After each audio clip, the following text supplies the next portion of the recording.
All right, here we are back with Defense Ninjas having a conversation with another community member honoring Juneteenth. So I thought this would be perfect to have a conversation with a Black member of our community and just talk about a couple different things. So here are the three main things we're going to talk about today. One, what are the challenges that the Black community is facing specifically here in America? And this is one perspective we're going to listen to. Second, we're going to talk about what needs to happen for the whole Black community as a whole to rise and thrive. And then finally, we're going to talk about what each one of us as individuals can do and contribute to help in this cause. So thank you so much, Amina, for being here. Super excited. Of course. So before we get started, can you share a little bit about you, who you are, where you're from, all that stuff? Yes. So, Assalamu alaikum. My name is Amina. I'm from Seattle. I am African American. I am Black. My family is from down south, so my mom is from St. Louis, Missouri. My dad is from Texas.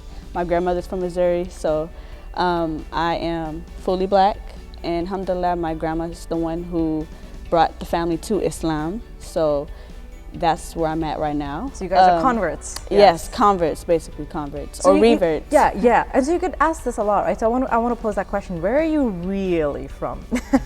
I'm really from, so my family is from America. So I'm really from America. My family was brought here as slaves. So I tend to get Somali a lot. Yes. I tend to get Somali. I tend to get Ethiopian. But you're not. But I'm not. American, I'm actually okay, American. Yeah. I just have the hijab on, and yes. People tend to doubt my history. But yeah, I know my history, yes, right? Yeah. Religion is separate from ethnicity. So it's yes. really important to know Islam is not ethnicity. Islam is a religion. Yes. It's a belief. It's a faith. So we can't put that in the same category. Yeah. And your grandma came here as a slave. Is that right? Yes. No, not my grandma. No. So I don't even know who my ancestors are. Oh, I don't know where they're from. I don't know where they were stolen from. But your I just grandma know is the first person to convert, is what it is. Yes. Got it. Yes. I follow yes, you. Yes. Okay, excellent. Yes. So thank you for sharing that. I think it's really important because that does happen to a lot of Black women, especially when they put on a hijab. Where are you really from? But you're not African American. You're from, So this is good to know. So. I was gonna say, we also gotta understand that Black people come in different shapes, sizes, shades. So I may have the features, but that's what people are like, but you look Somali. I'm like, but I'm not. Yes. Excellent. I'm really glad you made that point. Yeah. So let's move on to the important one, which is what challenges do you think the Black community in America, right, the African American community faces today? You want to list a couple things that are really important for people to know that people don't really have the knowledge about. Right. So it's a lot, to be honest. Yeah. It's a lot. But the community that we're facing, Black communities are facing today is family structure has been lost. You know, from the crack era, that's when families start to divide. That's when families started to divide. Families started, getting on drugs. And before that, before the crack era, Black communities were known to be united. Family structure, there was always a mother and a father in the home. But now we're dealing with, this is real talk. Now we're dealing with so many Black families across the U.S. There's no father in the home. He's either killed, he's either in prison, he's either on drugs, or he's either with the system. Mass incarceration, that's what we're dealing with today. And we're dealing with that. Family structure has been lost. And financial literacy, that's been lost. There's no generational wealth within the Black communities anymore. And we all know about Wall Street, Black Wall Street, Actually, explain that. I don't think everybody does. Oh. A quick rundown. What is that? Yes, let's run that down. So Black Wall Street was basically a community where there was nothing but Black businesses. Black people were investing in businesses. They were investing within each other. Yes. Do you know what time frame this was? This was during, That's okay. I don't know the date, but I just know that, we were once thriving. We were once. And then what happened? Then we got bombed. They destroyed us. And I noticed that once every Black community that's thriving, the whites get in there and they try to divide it. Because when Black people are united, when we're all strong together, we thrive. We have power. We have power, and wherever we go, we're powerful, and they don't like it. So. Yeah, that was the big incident that happened. All the Yeah. black businesses were destroyed, and Yeah. the homes, people, Yeah. lives. Yeah. Yes. Yeah, and in New York, you know, there's many businesses that's still around that were owned by black people, dentists, black dentists that were around, lawyers. They still have offices that are still thriving, and you know that's what I mean by generational wealth. They pass it on To their children, and those exactly. children pass it Yes. on. But like me, for example, I don't know what my family history is. I don't know if we were once thriving before, or if we were once part of the Black Wall Street. Because that information doesn't exist It doesn't anymore. exist anymore, or you have to really search and search and look and look and look to find. And why does that information not exist? Because they don't want us to know. They want us to be blinded. They don't want us to know the rich Those records history weren't that we kept; have. they were destroyed. They were destroyed, yes. Where there's powerful black people yeah. in a space, they want to get rid of it. They don't want There's a lot of us this to share it. discrimination. Discrimination, Yeah, and so yes. if you guys don't know any of these topics we're talking about, just Yeah. post in the comments below Yeah. and I'll answer it. And I'll Yeah. try and do a good job at putting links Mm-hmm. with the Wikipedia, whatever link, so you can actually read up on Mm-hmm. these. But if I don't, or if you have any other questions, just comment and I'll respond, okay? So Sorry, I don't know the dates. That's I know, okay. I Yeah. know I know what happened. I know the information, but the dates. that's totally cool. So you mentioned, so the challenges that happen, right? Families Yeah. are divided because the family structure is really important. Having a mother, a father, a healthy, thriving family, not a single mother where the father's in prison. Or that family structure is really hard for children to be raised and thrive in, and then become contributing members of the society. So that's And one faith. challenge. And faith, And faith. yes. Faith is another one. Black people don't go to church anymore like they used to. It And why doesn't is matter. That one, because for me, I'm Muslim, obviously. So it's just, because when there was family structure, the parents would be the one to bring their children to church. But now that the parents have lost that faith, they have lost that spirituality, they don't share it with their kids. And when the family's struggling, you're just struggling Yeah. to survive and bring Right. money, then you don't have Right. time and energy to participate in these wholesome Yeah. activities. Yeah. So there's that family structure, which then includes faith and Yeah. emotional, mental health, well-being, and then there's a financial structure, right? You talk Yeah. about how there is no generational wealth, Right. and overall, Black community tends to be not as wealthy as other cultural communities. Yes. So any other thing you want to add? A top challenge, family, finance, and Financial literacy and education. Education general, is very important. so do a lot of Black kids not go to college? Is that what you mean, or? No, a lot of, because the school that I went to, the high school that I went to, many Black kids that I met were so caught up in the lifestyle of gangs, the gang lifestyle, the rapper lifestyle, the drug lifestyle. And I realized that, so many Black kids in my school had the opportunity to thrive as an individual, and they doubted themselves. Like they easily just be like, I'm not smart enough. But the reason why, they say that is because the whites have put in us that we're not smart enough to do anything, or we're not strong enough to do anything. That's all they teach in the history. They don't teach about how smart we are. I'm not going to use the word use. How smart we are, how powerful we are.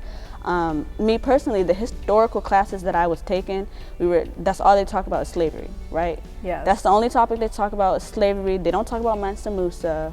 They don't talk about the Moroccan queens and the Gambian kings and queens that started their own university. They don't talk about none of that, but they only talk about that history we were brought is very skewed. I realized that when I watched this movie called, I think it was called Mongols or The Mongols or something like that. It was an American. It's an American movie, and I was shocked because they showed Mongols as this amazing, powerful tribe and this, and I get it where they're coming from, but what was lost in the American perspective was that Mongols actually destroyed Islamic schools and Alexandria Library was the biggest library, and there was another one in Iran. There was the biggest Islamic library that had Rumi's works and other works. So now, if you notice, these are lost because the Mongols went them, just destroyed them. They were murderers, they were destroyers, right? So that's the history we know. And you watch this one, and they just show, oh, look how these people are organized, and they're good, powerful tribes. What do you know? It's good. It's a very skewed, different perspective. So I understand where you're coming from. But what I don't get, what I don't understand is, you know, they write our history, right? Yes. They write our history. They write our history, but they don't talk about their flaws and what their ancestors did. Right? They don't talk about how they came to America and destroyed and committed genocide against the Native Americans and said, this is our land now. They don't talk about that. Thanksgiving is a controversial topic. I mean, so for some of them it might be, wait, what Thanksgiving? Yep. But a lot of people now do Friendsgiving because Thanksgiving was, that contract was violated, and so. Right. But we don't talk about that in our history books. We don't, Yeah, that's a whole nother conversation. But, you know, this stuff runs all the way back. So how can people educate themselves a little bit on what really happened? Reading, you know, pick up books. I'm a Amazon fan. Black History books or something. Yes, I'm a fan of reading because you know, I read up on Black history, I read up on European history, I read up on Asian history. You're somewhat Islamic of a world history. traveler too, aren't you? You're a traveling nurse or something. You travel all over the world. I want to be. So inshallah, like I want to go to Turkey. Yes. And I'm doing nursing school in Turkey, inshallah. And from that, I want to get my master's degree and get as much educational knowledge I can. And from there, travel as a nurse and heal people around the world. But this is the catch, though. So all the history that I've been reading about these countries, I want to go there and plant a seed, you know? Yes. And I'm like, that'll be really cool to go to the actual sites. You know, I read history about the Turkish history, and now I want to go there and see the history, gain knowledge. And, you know, Turkey was once a place of knowledge and science. And I'm like, let me go. Let's do it. Yeah. You know, America's not the only place. Mathematics or arithmetic, right? Came from an Arab. Oh, algebra. Algebra. That's his name was Al-Khwarizmi, I think. Yes, that's right. Algebra was invented by an Arab dude. Yep. Bang. So, you know, things. Oh, another one. Traffic lights was made by a black man. I did not know that. A black man came up with that. That's awesome. You know what really surprised me when we met, last week, 2 weeks ago, when the scholar here said that 30% of African slaves were Muslims. They were actually, you know, it's a random fact, but it was still, what? And it was lost over time. That's different. Everyone knows the slave, Kunta Kinte. Yes. Yes, he was Muslim. Oh. Kunta Kinte was Muslim. Yeah, Kunta Kinte was Muslim. And, you know, the master, right, the slave master, seen him prostrating, and he whipped him for doing it. He was like, what do you do? Because they would force the slaves to read the Bible or force the slaves to go to church. But, you know, Kunta Kinte would sneak around and go pray. Interesting. Yeah. Wow. There's a lot of hidden history. So it's really fascinating. You know, we need to read, right? Have that. So moving on from there, what needs to happen, right? Today, knowing that these are the challenges, there's some knowledge lost in history. What needs to happen today? Just what needs to happen? What do you think needs to happen for the Black community to rise and thrive? You had to pick one or two or three things. Ooh, man, that's okay. Well, this is just important to me. Spirituality needs to happen first within the Black communities. We need to become. We became senseless now, and we need to come back to being humane, right, and being generous and caring. So the Black community amongst themselves are somewhat divided. Is that what you're saying? We're divided, and you know. How so? Can you explain that? Yeah. So we're divided by so let's talk about the business world, right? In the business world, Black people, I've seen this for myself. Black people, they tend to get jealous. Black people are getting jealous of each other, and you know, oh, that's her business. I got nothing to do with that. Or, oh, she thinks she all this. Like, it's just a lot of jealousy and envy is within. Within the community. So for example, if Within the community. somebody comes from a poor family and they go to school, they thrive, they create maybe a business or whatever it could be, and they become wealthy, and now the community doesn't like that, doesn't want that. Is that what is happening? They want them to still continue being part of the... Right. And the thing is, it's so chaotic.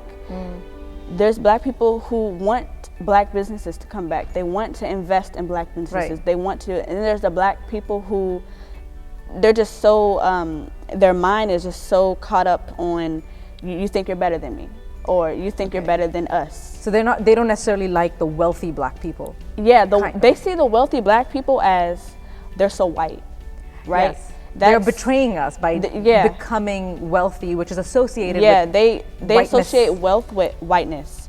And I've seen this at school.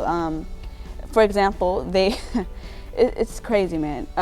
For example, my teacher asked us, this is literature class, right? He asked us, he was like, so what was the best gift that your parents gave you as a kid, right? He asked the whole classes. And I was like, oh man, my mom got me a dollhouse. What house? A dollhouse. Yes. He asked as a kid, and I'm like, as a child, I got a dollhouse, and I wanted that so bad, and I worked so hard. And the whole class looked at me, and they were like, "You got a dollhouse when you was a kid?" I'm like, "Yeah." And they were like, They're like, "Your mom is rich." I'm like, "Whoa." Oh, as a Black person, you don't get a dollhouse when you grow up? Yeah, because cartoons, they associate dollhouse. White girls always got the dollhouse, right? So what do you get as a child? Now I'm curious. A child gets what a child gets, but not a dollhouse. But America has. The whites have they have colonized us so bad that we associate everything with Black and white. White people this, Black people this. But, and it's still lingering around within the youth. Even so that people shop my age. that you got was from your Black From friends. my Black peers. They're like, oh, your mom is rich. Interesting. What, you got a dollhouse? What, you got and money? Now you like, feel what? a sense of disassociation from your own community. From my own peers. Okay, so that's the first thing that needs to happen in general. That's what we have to get rid of. Yeah, yes. We need to change the narrative. If you're a narrative. Black person watching this, right? Yes. Support your people, help them rise. Okay, right. what's the second thing that needs to happen in general? A second thing, well, can I just combine them both? Yes, of course. Financial literacy and education. You know, HBCUs, Black people are getting our education, but we're not being recognized, right? So there's Black people, a lot of Black people in America. We're doing it. We're getting our education, we're getting careers and everything, but we're not being recognized. But then there's the other side of the Black community that is trapped within how can I say this? The drugs have taken over communities. Weed, so education is not as accessible, but when they do make it accessible and they overcome that hurdle, actually get education, then they have other challenges like drugs and other things that lead to. But this is the problem too. So Black people in America, we face many problems. We're facing inequality within the system. So there are opportunities, but they don't provide it for Black communities. That's what we're facing. They don't provide it. So we face inequality, right? Yes. Then when we do have accessible opportunities, we don't take it. We're just like, whoa, wait, what? Like we don't take what's there. We're very skeptical. Yes. We're very skeptical. What are the strings tied to it? Yes. Kind of thing. So we're dealing with that. Yes. You know, it's a very interesting episode on Adam Ruins Everything has this episode on housing inequality. And Adam Ruins Everything is not 100% accurate, but that one nailed it. You know, if I find the link, I'll put it down below. And he talks about how Black communities, right, they tend to, it's segregated, right? This is a white neighborhood, this is a Black neighborhood. Black neighborhoods tend to be poorer. Their education system tends to be not as great because the amount of money, the dollar value that goes in from the government is less. So the facilities are less, and so that's the perpetuating cycle. They don't put that money, and let me tell you. Businesses, I'll finish my thought. Businesses tend to prefer, like, you know, large businesses will go healthier businesses. Like if you have whatever healthy restaurants, let's say, will go to the white neighborhoods, but McDonald's will go to the Black neighborhoods. So now you're creating the system where everything you have access to is just putting you down. So it's much harder to rise. Yeah. So what were you gonna say? I was gonna say inequality is also within the education system. Because the school I went to, I fought so hard just to get my school renovated.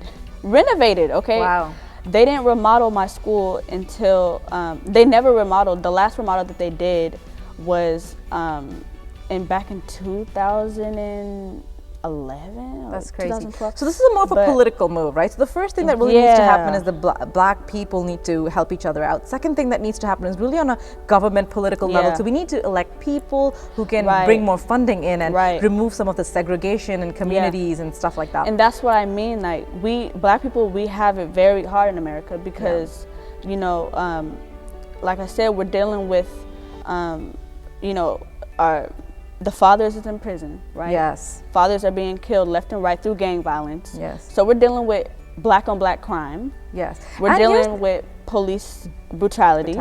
We're dealing with inequality. We're dealing with jealousy between black businesses and hatred and white hatred. And we have, it's like a fan, right? Yeah, you know, and here's an important thing I really want to say. Yeah, I really want to tell people is that, you know, a lot of us associate drugs, like, oh, black people do drugs. It's not like that. It's poor people and poor communities have drug and violence. If we continue to keep our black people in the poorer community, they will continue to have drug and violence issues. So it's not related to blackness, it's related to poor and financial stability.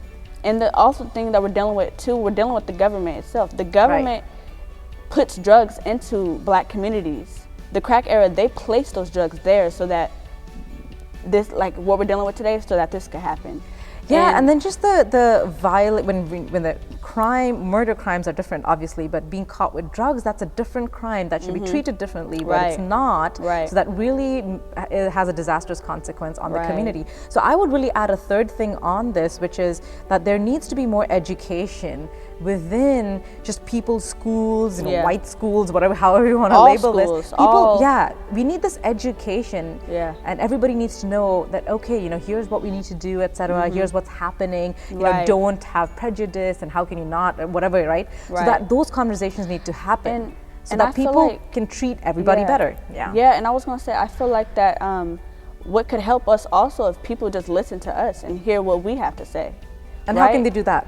By personally just go talking to black people about real problems, about real issues. So how can somebody do that? Which actually brings us to the final point, which is how can each one of us individually, imagine you're a whatever, brown person, white person, Asian person, whatever. If you don't have any black friends, like how can you still contribute to this, right? So that kind of ties into that. So how can we do that? How can we actually go up to a person and ask them, can you elaborate on what each of one of us can do that's practical to really contribute and help the black community? Well, you know, the Black Lives Matter movement, they always have events happening. And I say just you as a person, don't stay back at home and just look at the TV and be like, oh, woo, Black Lives Matter. Actually go to the event and associate yourself with the black people and talk to them and communicate. What happens if they do that? Why is that important? It's a change of heart. When you actually do that, you have a change of heart and your mind just becomes open. You start to hear many different perspectives, and you start to understand yourself and who you are and where then you can stand. take that narrative to your friends and family who have no knowledge, and they can spread. Right. And when everyone, and not just, you know, us as humans, we're created to know each other, to understand our background, understand what we're going through, what we can do to try to fix it. So, you know, yes, I'm going to Turkey, but when I go there, I want to ask people about their culture. Like, what do y'all do? What problems do you face in Turkey? You know, that's super important. So that's one thing just people know can do, each right? other. Go find a Black Lives Matter event, Google it, right? Look on Facebook, whatever it is. Read. Go participate, talk to them, see what the challenges are, and then you can have those conversations elsewhere. Yeah. So besides that, what else can they do? Anything actionable besides that can people do? So for me, advocacy or anything else, but that might be complicated. Advocate. And the thing is, because black people were very personable. There's people who are more personable than others, right? Yes. Just a little action of just coming to talk to somebody about it. Like if you come across a black person and you ask them and you start to talk, and if you really ask them about their history and what's your history, what do you go through, what did your family go through? So how does that affect, right? So somebody, let's say they find a Black Lives Matter movement, they go there, they talk to someone, they're enlightened. How does that conversation then eventually lead to in the long run, in the rise of the community or just uplifting the Black community? How can somebody say, okay, if I have a conversation, how is that going to help you? Right. So can you help bridge that gap? Yeah. Well, it really depends on the person. Yeah. So what does it do? Those conversations, what happens? Because words stick. So the conversations that you have, that'll replay in your head and get you to the point to do some action, right? Yeah. So you can vote for the right people. So you can vote, yes, vote for the right people, hire the right people. Now I'm talking about now this is the adult world, right? Yes. Hire the right people. Yeah, if you have an option between a couple different people, step out of your comfort zone or go out of your way a little bit and hire the Black person, even if you feel like their qualification might be slightly, still do it. We really need to participate. And as a business owner, I have that too, right? I need to think about that too. When I'm hiring people and I have applicants, I'm really going to see this Black girl and think, or guy, and think, you know what, I'm going to participate in this and help that person, employ that person, provide them education and training, and just know that they might go through some struggles that maybe somebody else won't, but that's important. That's what we need. And in order to make a real change, if we put Black people in those positions, in government positions, in educational positions, more teachers, more professors, more administrators, more people in the HR Give them more department. Opportunities, so more opportunities. Go to a Black Lives Matter movement, event. If you're a business person or anything, right? Or somebody who has the power to employ a Black person, do that. Go a little bit out of your way and help them out. Yeah, not just the Black Lives Matters movement, that's one of them. Go on Google, research, do your own research, or talk to people personally, or because the Black Lives Matter movement is not the only platform where you could learn about Black history. You could also just watch videos, watch documentaries. There's so many ways to understand and know people. You can do anything small, like maybe a family that has teenagers, and you could do the Big Brothers Big Sisters. Is that what it's called? Right? Where you can. It's a mentoring thing. So if you're an adult, you can mentor a teenager. I see what you're saying. Yeah. Isn't that what it's called? Big Brothers Big Sisters? I don't know the name, but I know what you're talking about. So maybe you can do that. Mentor a teenager. Say, hey, you know what? I'm successful at engineer, whatever I am. And I'm going to take this person, mentor her, have her shadow me, whatever it is. Right. Help her get idea or him get ideas, and just even a little thing like that goes a long way.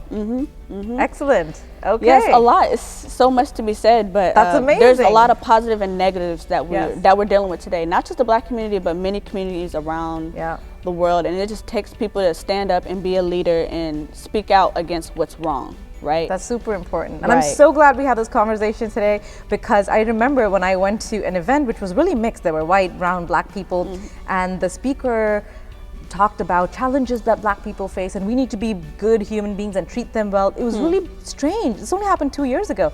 It was strange. I sat there thinking, who here treats Black people badly? I think we're all great people. And it was so eye-opening, because being there, present amongst other Black people, and having a best friend who is Black too, I was completely ignorant about the challenges they face, and not knowing that, how can I even help participate, empower in that community? So it's really, it's really important that we have these conversations. It's very important. It's very important to know, Black people who are successful today and in the past. Yes. I was reading a book about a Black lawyer. She was well known in New York, right? She was well known in New York. She was a well-known Black lawyer.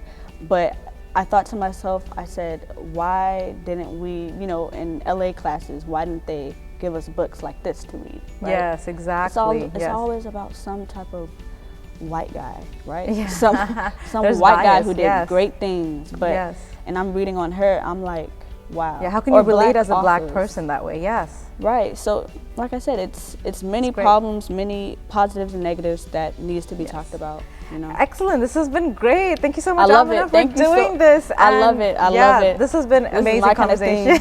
Yeah.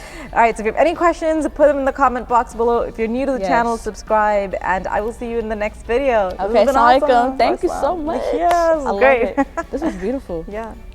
Thank you for watching this video. What did you learn from it today? I would love to hear your thoughts, so come chat with me in the comment section below. Are you looking to take your safety and empowerment to the next level? If so, I invite you to watch our free masterclass on street violence, relationship threats, and aggressive coworker behavior. Links in the description.